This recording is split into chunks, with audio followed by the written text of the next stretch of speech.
네, 24시간 책방송 온북TV와 또 신세계 이북 서비스 오도독이 후원하는 온북 스페셜 북콘서트. 안녕하세요. 저는 진행을 맡은 아나운서 이은지입니다. 네, 오늘도 많이 찾아주셔서 반갑습니다. 우리나라가 해방된 지 이제 70여 년이 다 되어가는데요. 아직도 참 안타까움을 주는 일들이 많습니다. 일본을 떠올려 봤을 때요. 다케시마의 날 재정 문제도 그렇고요. 또 위안부 할머니 문제도 그렇고 일본의 역사 교과서 왜곡 문제도 그렇고 참 아직도 안타까움을 줄 만한 일이 많은데요. 그 중에서도 가장 화가 나는 건 바로 참 일본이 본인들이 한국 근현대사를 위해서 우리의 근대화를 위해서 노력했다라고 말하고 있는 그 망언입니다. 온북 스페셜 북콘서트 오늘은요. 일제가 조선을 근대화시켰다는 그 망언의 부당함을 살펴보고 메이지 일본이 조선을 침략하는 과정에서 어떠한 왜곡과 불법을 저질렀는지 살펴보는 시간 마련했습니다. 동경대생들에게 들려준 한국사를 쓰신 이태진 저자님을 무대로 모시겠습니다. 예, 교수님 예. 반갑습니다. 우리 관객 분들이 많이 찾아주셨는데요. 무대에 오르신 소감 또 관객분들에게 한 말씀 부탁드릴게요. 꽃보다 할배세도에 속하는데 분위기 있는 무대에 올라오니까 완전 신세대된 기분입니다. 네. 먼저 이 책에 대해서 이야기 나누기 전에 잠시 소개를 제가 간단하게 드리겠습니다. 이 책은 메이지 일본의 한국 침략사를 다룬 책으로 저자님께서 지난 2004년에 일본 동경대학 고마마 캠퍼스 총합문화연구와 또 대학원생들을 대상으로 가진 강의의 내용을 녹음을 듣고 책으로 옮긴 그런 내용인데요. 먼저 동경대학에서 한국 교수로서 한국사를 강의한 분은 교수님이 처음이라고 들었습니다. 좀 그 의미가 더 특별했을 것 같거든요. 예, 다른 사람들이 처음이라고 그럽니다. 네. 물론 한국 교수로 역사 관계 강의를 가서 하신 분은 계실 겁니다. 그러나 학점 강의로 한 학기 강의를 한 경우는 아주 드물지 않나 거의 없었다고 들었습니다. 네. 저는 제 사정상 한 학기 요청이 있었는데 2달 반 동안 집중 강의 형식으로 했습니다. 네. 또 그때 거의 기온이 40도에 육박했던 더운 날씨였다고 예, 하더라고요. 그때하고 요즘 우리 한국 날씨가 너무 비슷합니다. 아, 그렇군요. 이렇게 더운 날씨에 열성으로 이제 강의를 해주셨는데요. 일본 사람들, 그 더운 때도 더운 기색 안 하고 그렇게 학교 다닙니다. 네. 7월에 끝나나, 그렇죠. 우리는 우선, 덥다, 이러면서. 그 말도 잘 안 해요. 네. 그래요? 네. 이제 자세히 책 내용을 또 한번 이야기 들어볼 텐데요. 근데 저자님께서는 한국병합 문제를 두고 일본을 좀 강도 높게 비판을 해오셨는데, 그래서 좀 그 수업이 더 큰 의미가 있지 않았나 싶거든요. 예, 제가, 1992년부터 일본이 우리 국권을 뺏어간 강요된 조약들의 문서 상태를 연구했습니다. 그래서 해를 걷어가면서 많은 새로운 사실들이 나왔습니다. 네. 일본 사람들은 한국 사람들이 와서 큰 소리로 그냥 호통치고 하면 꿈쩍도 안 하는 것 같아요.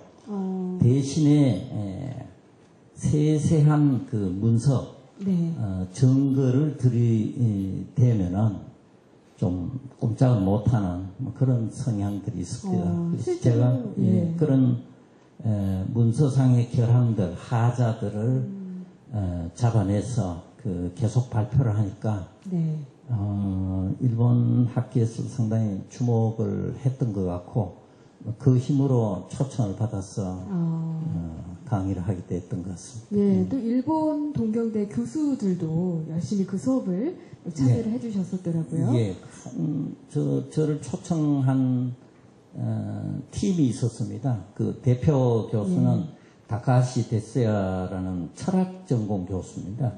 그분이 요즘도 중요한 발언을 많이 합니다. 자민당 정부, 아베 정부가 들어서서 지금도 야스쿠니 신사 참배한다고 그러잖아요. 제가 했죠. 2004년 제가 가서 그때도 고이즈미 총리가 똑같은 짓을 해서 우리 이웃나라 지탄을 많이 받았는데 야스쿠니 신사 참배의 문제점을 다룬 야스쿠니 문제를 일본말로 야스쿠니 몬다이라는 책을 쓰신 분입니다. 아마 저를 초청한 이유로는 그 피해국의 역사 전공자를 초청해서 직접 그 학생들하고 같이 강의를 들어보겠다 이런 생각이었던 것 같고 그때 그분이 문부성 큰 연구비를 받았습니다. 역사 폭력법 이런 제목의 프로젝트였는데 5년 동안 한 건데 그 일환으로 저를 초대했고, 그래서 저는 한일 근대사에서 그 폭력과 법의 문제 이런 제목으로 강의를 했습니다. 그렇군요. 근데 아까도 문헌으로 철저하게 많은 것을 이제 자료를 조사해서 수업을 했더니 학생들이 놀랐다라고 말씀을 하셨는데 저도 깜짝 놀랐던 게요. 제가 이번에 도쿄 국제 도서전에 다녀왔었는데요. 이어령 전 문화부 장관과 다츠바나 다카시 그 도쿄대 교수가 대담을 했었어요. 근데 그때 이 근현대사에 대해서 좀 어떻게 생각하느냐, 왜곡된 근현대사에 대해서. 근데 깜짝 놀랐던 게 그 교수님께서 도쿄대 교수신데 잘 몰랐다. 일본에서는 고대 역사에 대해서는 이야기를 많이 나누지만 근현대사에 대해서는 거의 수업조차 하지 않는다. 그 이유는 대학 입학 시험에 나오지 않기 때문이다. 이렇게 말씀을 하셨는데요. 실제로 이 책에서도 그 동경대 학생들이 교수님 강의를 듣고 이런 줄 몰랐다고 깜짝 놀랐다는 내용이 있더라고요. 반응이 좀 어땠었나요? 학생들이 제가 사실은 그 2년 전에 2002년에 학부 학생들을 상대로 해서 한 강의를 한 4주간 하고 왔습니다. 뭐 그때 강의를 그래 조금 잘했나 봐요. 그래서 또 초청을 받아 갔는데, 근데 사실 제가 그렇게 하니까 뭐 일본어를 유창하게 하는 것 같은데 그렇지 않고요. 저희 세대는 해방 전후 출생한 세대를 가리킵니다. 반일 감정이 굉장히 강했어요.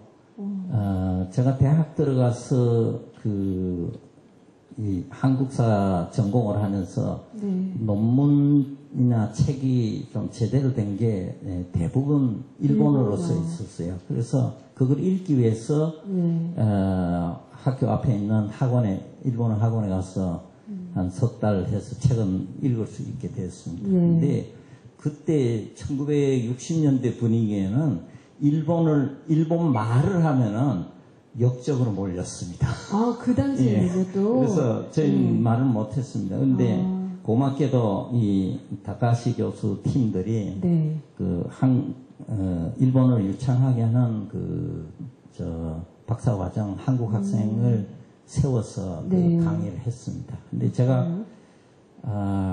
이 책도 저는 녹음을 하는 줄 몰랐어요. 끝났을 때 녹음을 했노라고 그러면서 줍디다. 그래서 가져와서 태학사에서 푸른 원고로 태학사에 있는 그 책을 냈는데요. 학생들이 상당히 당황합니다.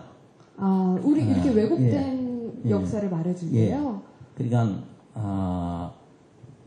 한 박사과정 학생이 여학생이었습니다. 굉장히 자기는 역사 공부를 많이 했다. 레포트에 이런 얘기를 썼어요. 일본의 이토 히로부미라든가 육군을 창설한 야마카타라는 아리토모 이런 사람들이라든가 자기는 존경해 마지 않았다. 일본에서는 그렇죠. 어떻게 그렇게 그 시기에 국가 경영 철학 또 비전을 그렇게 훌륭하게 가졌냐 이런 그렇게만 알고 있었다는 겁니다. 그런데 제 강의를 들어보고서는 자기는 굉장히 놀랐다. 어떻게 그분들이 자기가 존경해 마지 않은 사람들이 한국에 대해서 한국에 또는 가서 그런 불법한 행위를 해가지고 나라를 빼앗았냐. 자기는 지금 가치관이 완전히 흔들린다. 이런 얘기를 하는 학생도 있었습니다. 근데요, 교수님, 이 책은 동경대 학생들을 위해서 이제 우선 그쪽에서 수업을 하셨던 건데 이거를 저희 한국 학생들이 읽어야 할 이유가 있을까요? 제가 사실은 이 내용은 우리 교과서에 일반적으로 알려져 있는 거라든가 일반적으로 얘기되고 있는 거라든가 한국 근현대사, 통사 이런 데서 쓰여진 내용하고는 완전히 틀립니다. 네, 저는 읽다가 국사책을 꺼내봤어요. 너무 내용이 달라서. 그래서 제가 학교에 있을 때 좀 한 100명 정도 들어오는 그 강의, 한국사 서울대 교양 강의, 예. 서울대학 강의인데 이 책이 나온 뒤에 무조건 학생들 보고 책도 좀 팔 겸 독후감을 써라 이렇게 했더니 독후감 써낸 학생들이 많았습니다. 이런 얘기를 했어요. 나는 지금까지 한말 고종시대죠. 그리고 그 역사는 버리고 싶은 없었으면 좋았을 역사로 늘 생각해 왔는데 네. 선생님 책을 읽고 너무 놀랐다. 그래서 이게 끌어안아야 될 우리 역사구나. 그리고 이 책은 동경대생들이 읽기 전에 서울대생들부터 읽어야 되겠다. 이런 말을 한 학생이 네. 하나가 아니고 여럿이었습니다. 네. 과연 왜 여럿이었는지 여러분 궁금하시죠? 지금부터 그 이유를 한번 교수님과 대화해 보면서 살펴보겠습니다. 보통 고종시대 하면 좀 실패한 시대다. 그리고 메이지 시대 하면 뭔가 좀 성공의 시대라고 되어 있는데 과연 고종의 시대가 실패한 시대인지 생각해 볼 필요가 있을 것 같아요. 예. 그 전에 교수님, 고종시대와 메이지시대가 찾아보니까 거의 몇 년 차이가 안 나더라고요. 거의 비슷하죠. 어떤 차이가 있는 건지 개념을 시간적으로는 고종이라는 군주가 1864년에 즉위했고 명치 메이지시대는 68년에 시작합니다. 그리고 메이지 천황, 우리 일왕이라고 해야 된다는 얘기도 있습니다만 그냥 학술적인 용어로 천황이라고 합시다. 1911년에 죽습니다.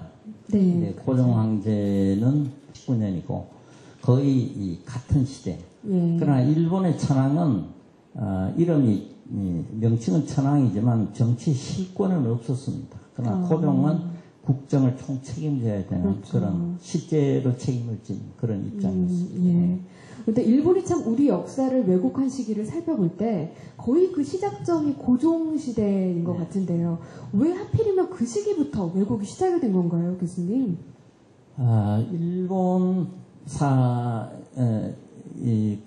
일본의 근대의 시작이죠. 메이지 시대가, 명치시가. 근데 그걸 주도한 세력, 장주 세력이라고 그럽니다. 길장자. 조슈라고 일본어로 발음하는데, 야마구치를 중심으로 한, 본거를 가지고 있는 세력들인데, 세력이 결국은 독후가 막부를 타도하는 중심 역할을 합니다. 근데, 그 세력을 교육시킨 요시다 쇼인이라는 사람이 있었습니다. 이 사람이 제자들한테 어떻게 가르쳤냐면은 막부는 타도돼야 된다. 일본이 서양 세력이 이 강한 세력이 오고 있는데 이게 살아남으려면은 지방 분권적인 막부 체제 가지고는 어렵다. 천황을 뒷방에 밀려 있는 천황을 앞에 내세워서 중앙 집권 국가를 만들어야 된다. 그래 효율적으로 힘을 규합할 수 있다. 거기까지는 좋았습니다. 좋은데고 우리가 탓할 이유가 없죠. 그런데 우리가 요시다 쇼인이라는 선생이란 자가 그런 천황을 앞에 내세우면서 우리가 해야 될 일은 그 천황을 영광되게 하기 위해서 매년 조공을 바칠 나라를 확보해야 된다. 조공을 바친 나라가 필요했군요. 그 대상으로 대만, 조선, 만주, 중국, 몽골, 중국 이렇게 순서를 잡았습니다. 그 뒤에 역사 실제로 그 순서로 갑니다. 그러니까 요시다 쇼인이라는 사람은 최근에 아베 총리가 8월 15일 날 야스쿠니 신사에 가지 않는 대신 야마구치의 학이라는 곳에 있는 요시다 쇼인 무덤 묘소 참배를 했습니다. 아마 일간 신문에도 이 사진 나온 걸 보신 분 기억하실 겁니다. 그 정도로 그때 정신이 지금까지 내려오고 있습니다.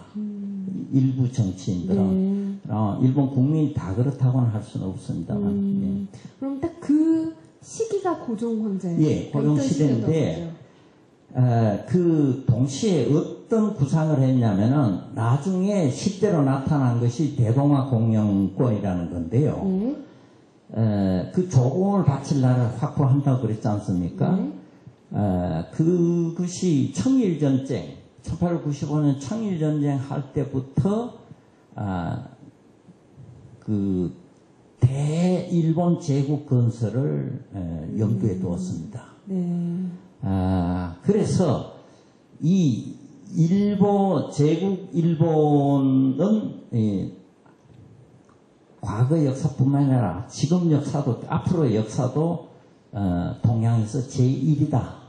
그리고 그 외에는 전부 복속돼야 될 대상이다. 그러니까 그런 입장이니까 한국에서 고종이라는 군주에 의해서 근대화를 하려고 노력을 해도 그걸 완전히 뭉개버리는 겁니다. 그래서 처음부터 인정하려고 들이지 않았고 또 근대화 능력이 있다고 인정하면 자기네가 여기 올 이유가 없죠. 그렇죠. 그렇기 때문에 처음부터 무능한 정부, 무능한 군주 이런 전제 아래 얘기를 시작했습니다. 우리가 일본 제국주의에서 일제라고 하잖아요. 그래서 일본이 우리를 침략했는데 이거를 정당화하기 위해서 만든 사관이 이제 식민주의 사관이라고 하는데 이제 식민주의에 대해서 식민주의 사관에 대해서 잘못 알려진 것에 대한 진실을 많이 담으셨어요. 그 중에서 식민주의 사관이라는 게 어떤 건지. 많은 역사학자들이 근자까지도 명치 일본을 제국주의의 하나다, 제국주의 국가의 하나다 이렇게 규정을 하고 그 자본주의의 모순으로 제국주의라는 것이 등장을 하고 그거는 약소국을 침탈한다. 근데 약소국들은 이걸 저항을 하고 이겨내야 된다. 이런 것이 이제 그 좌파 역사학자들이 과거에 막스 레닌주의자들이 그런 얘기 많이 했습니다. 그래서 그 과거 역사 우리나라 역사 설명에도 그런 제국주의 이론을 대입을 시켜가지고 일본은 강국이 하나고 우리는 약속이다. 이걸 싸워서 이겨야 된다 하는 이런 식의 논리 설명도 많았습니다. 근데 제국주의라는 말은 서양에서 1870년대에 등장을 합니다. 그런데 1870년대라는 시기는 명치 정부가 출범한 지 2년밖에 안 됩니다. 메이지 정부 2년밖에 안 되기 때문에 그걸 거기에 적용한다는 건 말이 안 되고요. 일본은 어디까지나 무사사회고 무사국가고 무사사회는 그 어떤 대외적인 그 팽창주의, 침략주의 속성을 가지고 있습니다. 한국 침략은 거의 우리 임진왜란 때도 우리 한국을 침략했지 않습니까? 그 한국병합, 을사보호조약이라든 한국병합조약 강제한 뒤에 그 일본의 정치 지도자들이 그 도요토미 히데요시를 불렀어요. 당신이 못한 일을 우리가 드디어 이루었다. 이런 식의 발언을 했습니다. 그러니까 이 명치유신은 동양에서 유일한 서양화, 근대화에 성공한 역사다. 이렇게 일반적으로 설명되어 왔는데요. 그러다 보니까 거기에 그 정근대적인 침략주의, 이걸 놓친 거죠. 가장 강한 피해를 본 우리 한국 역사학계도 그 점을 지금까지 놓쳐왔다. 그런 좀 지적을 하고 싶습니다. 유교 망국론이라는 게 어떤? 그건 일본 사람들이 했습니다. 소위 식민주의 사관에서 한국을 보호국, 또 그 다음 단계 그 병합을 한 뒤에 식민 통치를 했죠. 그러면서 그 식민 통치를 그 장기화 또는 영구화하기 위해서 그 나온 역사 해석입니다. 피지배 조선 역사를 대단히 이제 깎아내린 식으로 한 거죠. 그걸 우리가 식민주의 역사이다 그렇게 얘기하는데요. 그 사실은 그 명치 일본 지도자들이 메이지 일본 지도자들이 유교를 굉장히 좋아했습니다. 그랬어요? 여러분들 아마 이토 히로부미의 이토는 성이니까 그대로 두고 히로부미가 방문이지 않습니까? 넓은 박자에 걸문자지 않습니까? 그건 뭐 완전한 유교식 문구입니다. 원래 이름은 그게 아니었습니다. 세 번 바꿨는데요. 첫 번째 거는 굉장히 촌스러운 이름이었어요. 그 다음에 준보라고 그런 이름을 쓰다가 마지막에 방문이라는 아주 아화됐다고 모르튼 그랬죠. 그런 이름으로 바꾸어서 즐겨 썼습니다. 사실 그 메이지 유신이라는 것이 이 분권적인 막부에서 중앙 집권 국가를 만드니까 유교 정치 제도를 많이 활용했습니다. 사실은요? 예를 들면 패번치현이라고 해서 번을 없애고 군현제를 시행했지 않습니까? 현을 다 두었습니다. 그건 유교에 우리 역사에선 주 곧장 내려왔던 군현제에 해당합니다. 그리고 고등문관 시험이란 거, 그거 과거 시험입니다. 그리고 유교잖아요. 일본은 그 막부 체제 때는 인구조사를 번 단위에서 하는데 대개 사찰에서 그냥 신도들 파악하는 선에 머물렀어요. 그동안에. 근데 이 중국이나 우리나라에서는 중앙집권체제 운영에서 오래전부터 호적제도가 있습니다. 그리고 일본 처음으로 호적제도 받아들이고 등등 여러 가지 유교에서 많이 활용해놓고서는 돌아서서 청나라하고 조선은 유교 때문에 망했다, 이 꼴이 됐다 이런 식으로 갖다 붙였죠. 근데 교수님 저는 이 부분이 참 크다고 느낀 거예요. 우리가 이것 때문에 망했어라는 게 진실이 아니더라도 그 말을 들으면 좀 정체성이 혼란이 올 것 같기도 하고요. 자신감이 줄어들 것 같은데 참 이 책을 보면서 많은 걸 느꼈거든요. 그 다음에 보빙사 이야기 한번 또 해보겠습니다. 최초로 미국에 파견된 사절단인데요. 1882년에 조미수호 통상조약 체결 후에 이듬해 양국 간 친선을 위해서 사절을 파견했는데요. 어떻게 보면 정말 나아가신 생각이라는 고종황제 그런 생각이 들었어요. 그 중에서 이제 가장 이제 중심이 됐던 그 다뤘던 인물이 부대신이었던 홍영식인데 실제로 이 사람들이 이제 미국 대통령 아서를 접견하고 미국에 가서 뭐 정치도 배우고 병원도 가보고 미국의 신문사도 가보고 이제 많은 곳에 가서 배워와서 이제 한국에 와서 신식 우편제도를 창시하고 또 유경공원 설치에도 기여하고 또 많은 농업 기술을 배웠는데요. 그 중에서 저희가 이제 자료 화면을 준비했습니다. 잠깐 보시면요.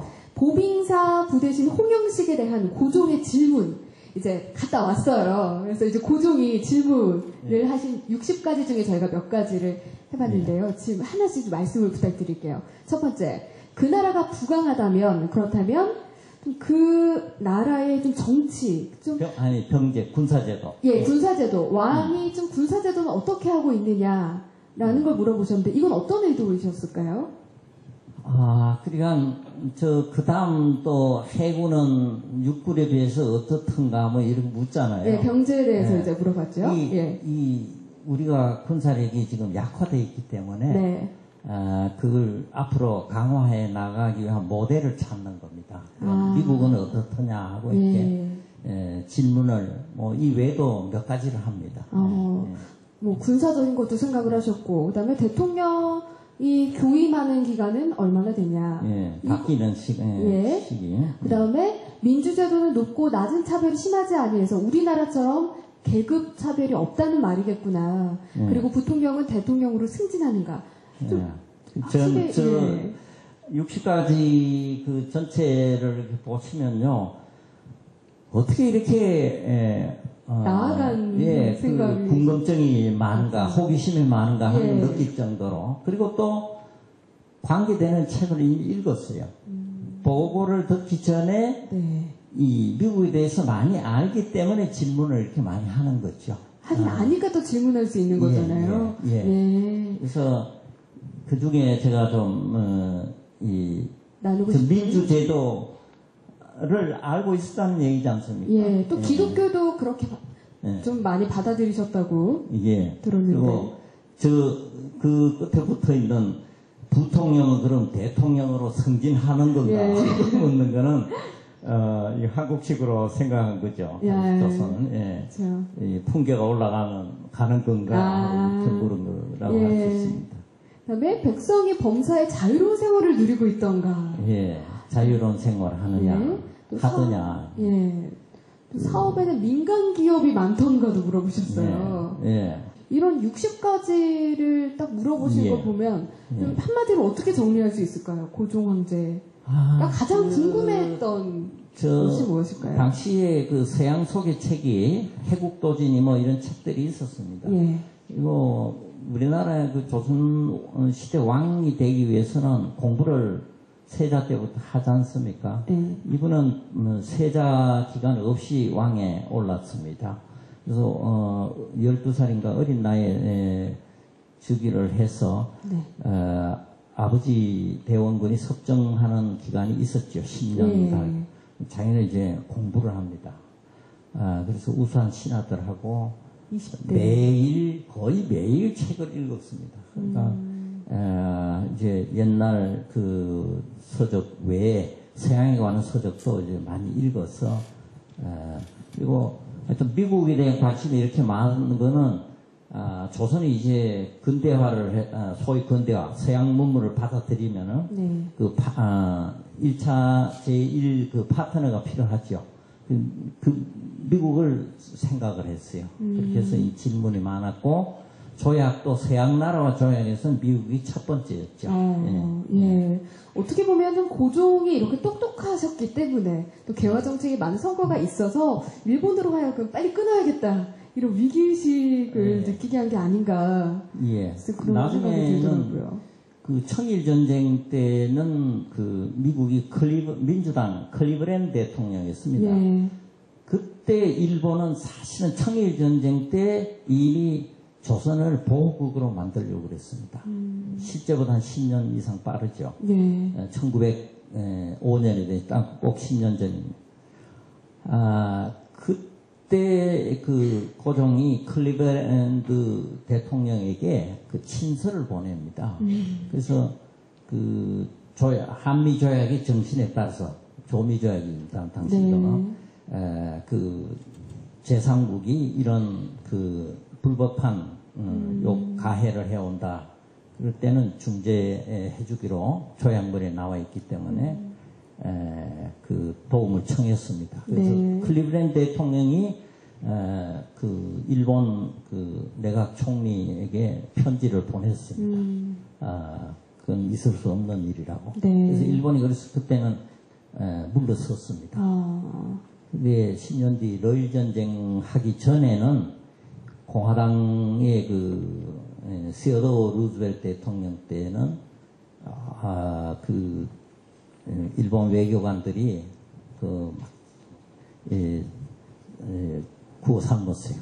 시어도어 대통령. 그래서 시어도어 대통령 기질도 좀 무단적인 데가 있고 그래서 완전히 일본 팬이 돼버렸죠. 그래서 고종 황제가 엄청난 그 이제 곤욕을 치릅니다. 근데 참 이렇게 고종이 우리는 참 똑똑하시다. 벌써 앞서 나가셨다. 공부를 많이 하셨다라고 말을 하고 있는데 고종의 이런 점이 저평가되는 것 중 하나가 뭐냐면 저는 교과서가 어쩜 이렇게 됐지라고 생각을 했는데 동학농민운동 때 청군 출병 요청을 했다. 근데 저도 제 기억에 참 우리 정부가 무능했다. 왜냐하면 청을 왜 부르나 우리가 해결해야지 뭐 그런 생각을 했었는데 알고 보면 그 요청을 한 게 고종이 아니었다고요. 그 동학농민군이 봉기를 했지 않습니까? 또 여러 가지 이유가 있습니다. 내정에 대한 불만도 있지만은 그 일본의 그 외침에 대한 경계심 네. 복합되어 있었습니다. 그리고 동학 농민군들 때 오면은 우리 정치 사상에 유교도 18세기의 그 탕평군주 시대부터 그 민이 국가의 주체가 돼야 된다 하는 그런 의식들이 많이 등장했습니다. 네. 그 동학 농민군들의 포고문에 보면은 민이 국본이다. 나라의 근본이 주체다 그렇죠. 하는 그런 네. 문구가 나옵니다. 그 조선 정부도 고종이 직접 하는 말로 우리 농민군하고 정부는 충분히 협상을 할 수 있다. 할 수 있다. 이런 우리 얘기를 힘으로. 했고 예. 했는데 실제로는 그 동학 농민군 봉기의 그 반청 그 원세계 위안스카이가 와가지고 뭐 아주 불법한 일을 많이 했습니다. 네. 중국 상인들이 국내 마음대로 돌아다니면서 장사하게 하고. 그러니까요. 그래도 반청 감성이 상당히 높아져서 이 원세계는 그걸 알고 차제 이걸 한번 콱 눌러야겠다. 네. 해서 조선 정부에게 두 번, 세 번, 네 번 민영준 출병 에게. 요청을 해라. 예. 이렇게 했습니다. 사실은 범인이 위안스카이였던 거죠. 예, 원세계. 예. 참 밉다는 생각이 들었는데. 예. 이쯤에서 저희 낭독 잠시 듣고 이야기 이어나가겠습니다. 1896년 2월 6일 새벽에 왕은 세자와 가족들을 데리고 경복궁 내 건청군에서 러시아 공사관으로 거처를 옮깁니다. 3개월에 은폐됐던 왕비 시의 사실이 알려지면서 전국 곳곳에서 의병이 일어났습니다. 일본군들이 의병을 토벌하기 위해 지방으로 내려간 틈에 왕이 러시아 공사관으로 거처를 옮길 수 있었습니다. 내가 중고등학생이었을 때 교과서를 통해 배운 역사는 이 대목에 대해 아관파천이라고 하여 왕이 남의 나라 공사관으로 도망간 부끄러운 역사라는 것이었습니다. 그런데 제가 사료를 통해 연구해보니까 그런 이야기는 당시 일본 공사관 측의 사주를 받은 친일 세력들에게서 나오기 시작한 것으로 일제하에서 조장됐던 이야기였습니다. 누구든지 고종의 입장이 되어보십시오. 경복궁을 나와서 다른 곳으로 옮길 수밖에 없을 것입니다. 경복궁은 왕비가 살해된 곳입니다. 그리고 군주가 군주권을 행사할 수 없도록 일본군이 포위하다시피 한 곳입니다. 그곳에 그대로 남아있는 게 오히려 바보짓이 아니겠습니까? 예. 고종이 바보라는 말이 나오는 과정을 한번 추적을 해봤습니다. 예. 바보군주라는.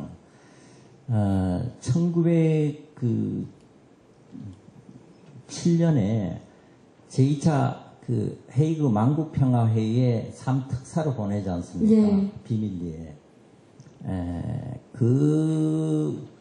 그걸 기화로 해서 그 이토 히로미가 통감으로써 일본 정부에 요청해서 이 고종이라는 사람 퇴위시키자. 그래서 강제 퇴위를 할 때 암군이라는 말이 나옵니다. 암군이요? 어두울 암자. 그 명군의 반대, 밝을 명자의 반대입니다. 예. 일본 용어에 그런 말을 많이 씁니다. 그러니까 자기네 말을 잘 들으면 명군이고, 예? 그쵸. 잘 듣지 않으니까, 반대로 듣지 않으니까 인간 암군이다. 머리가 아둔하다. 이런 얘기입니다. 그 암군이라는 용어가 뒤에 윤색을 시켜가지고 허약하다. 허약한 군주다. 이렇게 해서 암약한 군주 이렇게 합성어가 됩니다. 제국주의가 왜 이미지 만드는 거 많이 하지 않습니까? 그 명성황후를 앙뚜아네트에 비교하는 그런 식의 장난을 이 일본 제국 일본의 정치 지도자들이 서양걸 흉내내서 그런 짓을 많이 했습니다. 이건 완전히 이제 만들어진 이미지다. 이렇게 보고 실제 고종실록 문제가 많습니다만은 일본 사람들이 그래도 고종실록을 고종이 한 근대화 이런 거는 안 집어넣어 버렸습니다.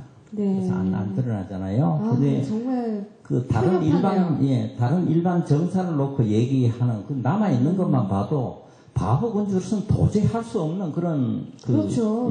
정치가 일거지거든요. 네.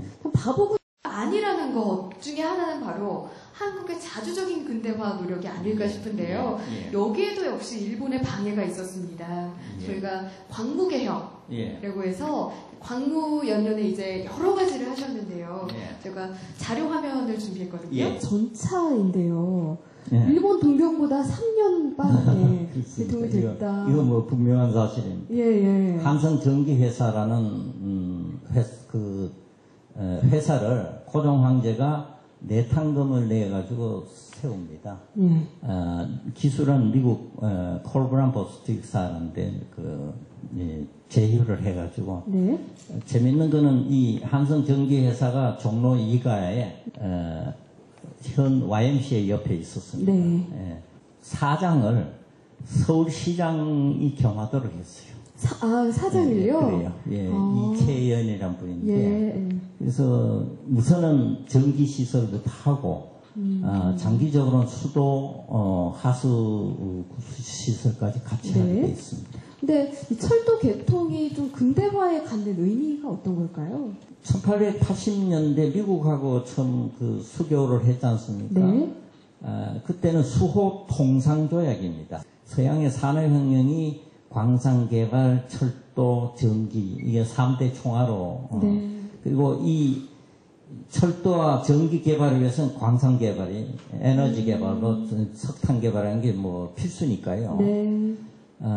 그 차원에서 고종은 그 광무개혁 차원에서는 농업의 조세제도 합리적인 걸 만들기 위해서 청량사업도 새로 하고 있습니다만 북한 지역에 광산이 많다는 걸 우리가 알고 광산 개발에 그 포인트를 둡니다. 그리고 요즘 말로 하면은 그 국토개발 마스터 플랜 같은 게 있었던 것 같습니다.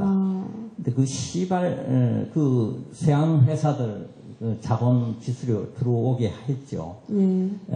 그걸 과거에는 이 광산 이권의 수탈이라고 그랬는데요. 그거 전혀 잘못된 얘기입니다. 그 독일이나 미국 그 광산 회사가 들어왔어요. 그 순이익의 25%를 놓고 가게 돼 있었습니다.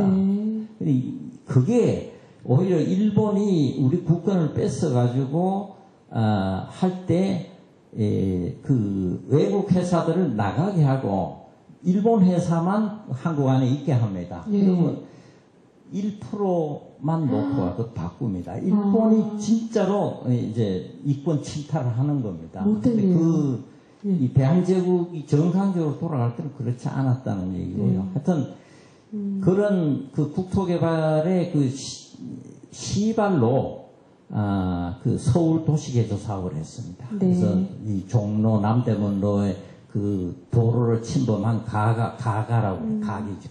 가건물도 전부 철거해서 이제 길을 넓히고 이 전기 시설을 해서 전차를 달리게 하고 이게 서대문 지금 경찰청이 있는 자리에 경성철도정거장이 있었습니다.